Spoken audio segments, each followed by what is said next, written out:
Kakampi ng bayan, kasangga ng masa, kapanalig ng batas at hustisya. Attorney Danny Con, abogado de Campanilla. Naku, eto na naman po tayo. Magandang gabi po sa inyong lahat. Narito na naman tayo sa isa na namang episode ng paborito ninyong programa. Diba? Attorney Danny Con, abogado de Campanilla. At syempre kasama pa rin po natin ang abogado ng bayan, ang abogado de Campanilla, Attorney Danny Con. Magandang gabi sa iyo, Attorney Danny. Magandang gabi rin sa iyo, Attorney Gabi. Akala ko sasabihin mo ay Attorney Gabi Con. Ay, hindi bagay sa akin ang Attorney Gabi Con. Si Attorney Gabi. Oh, Attorney Gabi na lang. Sa ating mga kababayan, magandang gabi po sa inyong lahat. So magandang gabi po sa mga nanonood po sa atin sa YouTube Live, yung nanonood sa Facebook Live, and of course on Signal Channel 101. Alam ko na parang may nagbulungan yung dalawang nanonood sa atin eh. Na ano? Nag-away kaya sila? Bakit? Walang sweetie pie. Ay, kasi po, nag-threaten na ako sa kanya. Pag tinawag mo pa ako ng sweetie pie ulit on air, ay nako, bahala kang ano. Iiwanan mo ba ako? Hindi naman. Hindi pa. Bakit? Malulungkot ka ba? Syempre, mamamatay ako sa lungkot. Uy, wag kang ganyan. Huwag kang ganyan, bigla namang patay-patay ang pinag-uusapan. Walang ganyanan. Pero mamimiss mo ko. Super. Okay, mabuti naman. So dito po sa ating programa, tuloy-tuloy lang ang ating misyon na magbigay ng mga payong legal at pag-usapan ang mga batas na may kinalaman sa mga personal nating buhay.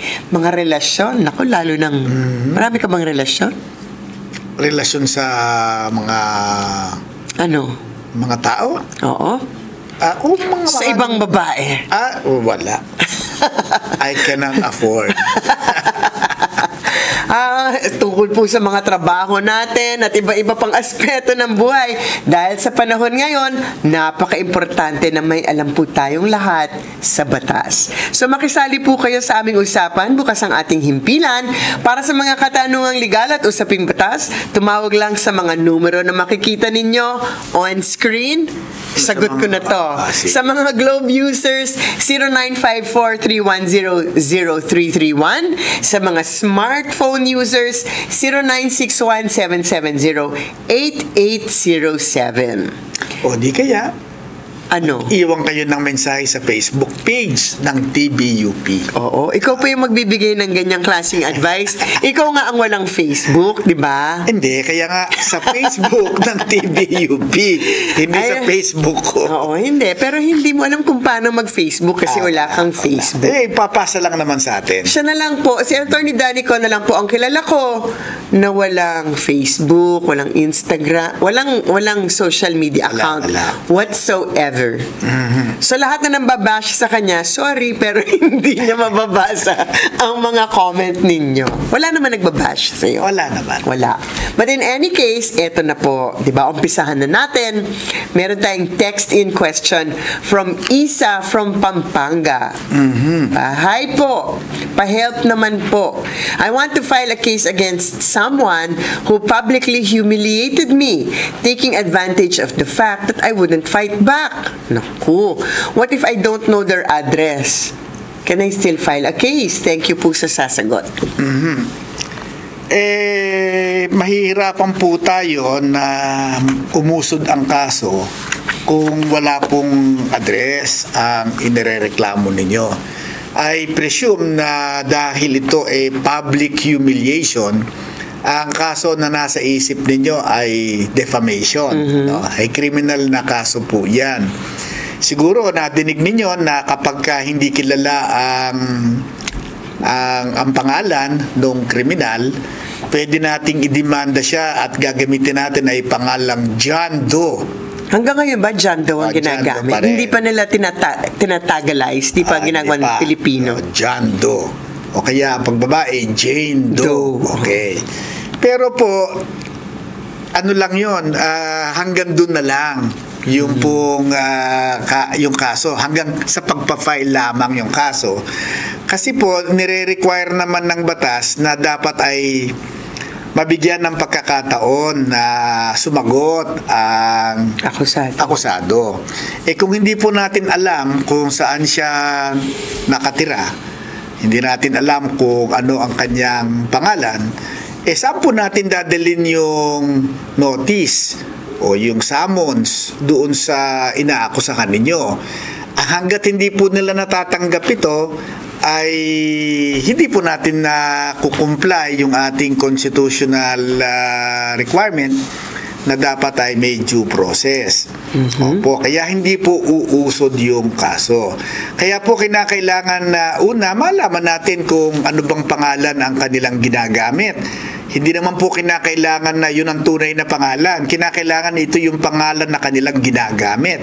Maaari pong yung pangalan na ginagamit nila alias. Pero dun siya nakilala, so yun na yun. Ma-identify na siya. O ngayon, pagka po na-identify na kung sino ba yung gumawa ng masama sa inyo, kinakailangan naman nating malaman kung nasaan ang kanyang address. Para doon po naman ipapadala yung pasabi ng piskal para siya ay sumagot doon sa kaso na isinampa ninyo. Hindi po uusad hanggat hindi po natin alam kung saan ang address. Hindi naman po kinakailangang address sa bahay. Kung meron po siyang trabaho at meron siyang lugar na pinagtatrabahuhan, pwedeng doon po natin ipadala ang kanyang ang pasabi, yung notice na siya ay sumagot doon sa reklamong inyong isasampa. So doon sa katanungan, pwede mo mag-file ng kaso? Pwede. Pero uusad ba ang kaso? Hindi po. Hindi po. So yun, maraming salamat kay Isa. Okay, ngayon naman meron po tayong caller on standby. Naku, ito ba ang kanyang occupation in life? Chef. Ang pangalan niya ay si Mr. Chef from Cebu. Hindi naman Tristan ang pangalan dyan. Oo, yan yung aming anak-anakan, di ba? Chef Tristan, magandang gabi sa'yo. So anyway, caller natin, Mr. Chef. Magandang gabi sa'yo, Mr. Chef. Hello po, magandang gabi po. Si Madam Chef. Magandang gabi sa iyo. Madam Yes Chef. po, magandang gabi po. Okay, anong tanong nyo para sa amin? Okay, may tanong lang po ako. Ganito po kasi yung issue. Business po kami, food business po kami. Tapos, yung existing clients namin is yung mga private companies. Gaya ng mga industrial company, ano ba yung company, business ninyo? Food business. Bali kami po ang magkakantin o food supplier. Okay, food supplier. Okay. Tapos may nag-inquire po sa amin na gusto nila kami sumali ng bidding para maging kantin nila. Okay. So yun, sumali kami sa bidding kasi nga gusto natin ng kliyente. Opo. Bali, let's say, mga 10 kami nag-bidding sa kumpanya. So, fortunately, kami yung nanalo. Opo. So, to make the story short po, minadali nila kami na mag-start agad. Kasi need talaga ang kantin sa kanilang kumpanya. Okay. So, ang nangyari po, kami pa, yung food supplier, kami pa ang pinag-draft nila ng contract. So, ang nangyari is, sige, kami nag-draft ng contract. On the day na mag-start, sinabit ko yung contract sa kanila. So, pinag-operate nila kami kahit hindi pa sila nag-sign ng contract. Kami, nag-sign na kami ng contract, sinabit na namin. So, mga 4 months nag-pass, Oo. So, ang nangyari, bigla na lang kami parang pinadalhan ng sulat na parang notice pala na ayaw na nila sa amin. So, bale, gusto Ano nila naman? mag-stop na kami on the end of the month kasi may iba na silang gustong kunin na concessionaire. Ano naman daw ang dahilan at tineterminate nila ang contract? May sinabi ba sila? Yung quality ba ng food? Yun na nga attorney kasi ang nangyari kasi nung nag-email sila sa amin or nagpapadala sila sa amin ng notice, maski isang reason wala talaga. Walang sinabi. Oo, so kami pang nag-communicate sa kanila, tumawag sa kanila, what's the reason behind, bakit ang urgent naman ng decision. Okay, gaano ho kayo katagal nag-operate? 4 months. Mga 3 months plus 3 po. months. Opo. Ngayon, wala kasi kayong kontrata, no? Pero doon sa invitation para kayo ay sumama sa bidding, may mga dokumento ba yon? Yes po, meron naman po. Okay. So, doon sa invitation na yon, kung may dokumentong kasama, nakalagay ba doon kung ano ang mga terms na dapat ay nasa kontrata? Hindi sila nagbigay sa amin ng mga terms. Ang binigay na lang sa amin is ilang head count nila, anong gusto nilang services galing sa amin, yung payment scheme nila. Yun lang po ang hiningi nila. Kaya nga, pero merong written invitation na kayo ay inimbitahan para magsumali dun sa bidding. Wala pong written invitation. Ang ginawa po kasi nila, nag-message po sila ng page namin. Nag-message sa Page. ano ba yung page? Page sa Facebook or Instagram ba yan? Yes po, sa Facebook po. Sa yan. Facebook. Inimbitahan sila. Written po yun. Written yun. Okay. Nakasulat po yun. Opo. Oo. At Tapos ngayon, may yung nung message kayo din. po ay in-award, written po ba Oo. yung pagkaka-award sa inyo? Nag-text lang po sila na congratulations, kayo po nanalo sa bidding, ganito, Ayun. ganyan. Tapos pinag-submit na nila kami ng papers namin, documents Apo. namin. Ngayon, Gaya ng business permit. doon sa bidding na sinabit ninyo, nakalagay ba doon kung gaano kahaba yung pag-ooperate ninyo sa kantin? Yung kasi ang hindi klaro sa kanila, yung management nila parang wala silang yung they're not clear. Sige po, nandun na ako. Hindi sa kanila Kasi- nanggaling. Pero kayo, di ba nagsubmit kayo ng proposal? Ng bid. Nagsubmit Kasi- kayo ng bid, di po ba? Oo, kasi ang nangyari po, attorney. Doon sa bidding na sinabit nyo, meron kayong mga inilagay doon. Halimbawa, magkano ba ang ibabayad nyo sa kanila? Hindi po ba nakalagay doon? Ano pong ibabayad, attorney? Ito ba magbabayad kayo sa kanila ng concessionaire fee? Hindi. Hindi, wala po. Wala. Sa madalit sabi, Wala. kayo hindi rin nila babayaran.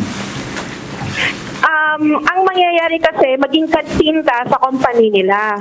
Oo nga, pero yung iba kasi, sige, magkanting ka rito, umupa ka sa akin ng 10,000 naman. Walang ganon. Wala. So, libre. Oo. Ayan. So, libre. Pumunta ka dito, libre, ikaw ang magkantin dito. Okay. Tapos sabi kayo yung nanalo. Ano po ang naging basis ng kompetisyon among the 10 bidders? Sa pagkakaalam ko, attorney, yung basis nila sa bidding process is yung taste talaga ng food. Yung taste ng food. So pinagpaluto Oo. kayo. So may food tasting talaga. Meron Oo. kayong tasting. May food tasting. Tapos, next to food tasting is yung kusina ninyo, kung capable ba. At yun naman, next is yung yung... kaya nga. So sa madalit sabi, kayo base dun sa kanilang batayan, sa kanilang standard, kayo yung nanalo. Opo. At hindi naman Yes po, hindi naman nila sinabi kung bakit kayo ay pinapatigil na. Yun na nga, attorney. Tumawag kasi kami sa kanila kasi we want clear reasons bakit nila kami tinanggal. Nga, wala silang sinabi. Oo nga, may sinabi na sila, pero pinagtumpi-tumpi na lang nila. Dapat Ano yung sinabi nila? Oo, sinabi nila, nag-claim sila, attorney, na may sumakit daw na tiyan. Ay, sabihin nyo, hindi naman na kinakailangan patunayan na sa yun inyo na nga kayo ang sa inyo ang dahilan. Kasi kung iisa lang yon, hindi yun ebidensya na sa inyo nagsimula ang problema, dahil kung maraming kumain ng mga pagkain na isnerve nung araw na yon, bakit siya lang ang sumakitan dyan? So kinakailangan na mayroong ganito ho yan. Ang tingin ko hindi reasonable. Hindi po makatarungan na kayo ay patigilin sa pag-ooperate niyan. Lalo pa baka nagkagastos na kayo nung kayo pumunta dyan. Oo, tama po, attorney, talaga. Opo. Ang pinakamaganda nito, pasensya na kayo kasi hindi naman kami pwedeng mag-abogado sa inyo. Pero ang tingin ko, kinakailangan pumunta na kayo sa abogado. Opo, para yung attorney, abogado ninyo ang tutulong sa inyo para hindi kayo basta-basta paalisin nung may-ari ng kumpanya. Meron lang akong tanong kasi ang sabi niya kanina, nagbigay siya ng contract na pinirmahan nila. Pero hindi pinirmahan ng kumpanya. Hindi binalik sa kanila eh. Binalik, tinanong lang po nila sa amin, binalik po nila yung contract sa amin. Pero hindi nila Sabi nila pinirmahan. na, dapat daw, may mga paragraph kasi or phrase na ipa-amend nila. Bali, ipa-change nila. Tapos, so, tinanong na namin yung attorney din namin na kung pwede ba natin i-change to kasi nagpa-draft na kami ng contract. So, yung admin nila tumawag sa amin na okay na ba daw yung kontrata. Sinabihan namin na hindi pa kasi hindi pa tapos ang pag-amend. So the next day yun na, naglabas agad sila ng notice. Okay. Notice na. Termination. Kasi nagsabi sila na bali 22 daw kataong sumakitan siya. Pero nung tinagnan namin ang record, yung 22 naman, hindi naman siya yung same day. Hindi same day. Ibang-ibang day. Ibang-ibang day. Pero ang tanong ko, bakit hindi namin alam to? Baka kasi sasabihin nila sa amin nung para nagreklamo. ma-investigate natin. Tama. Dapat bigyan naman kayo ng due process para... Tama po. Opo. Kaya nga po kinakailangan pumunta na kayo. Meron kayo kamong abogado. So dapat yung abogado ninyo na yon ang gumawa ng hakbang para hindi kayo basta-basta paalisin dyan sa lugar. Sa akin pong palagay, meron po kayong katwiran na magreklamo dahil hindi po kayo binigyan ng oportunidad na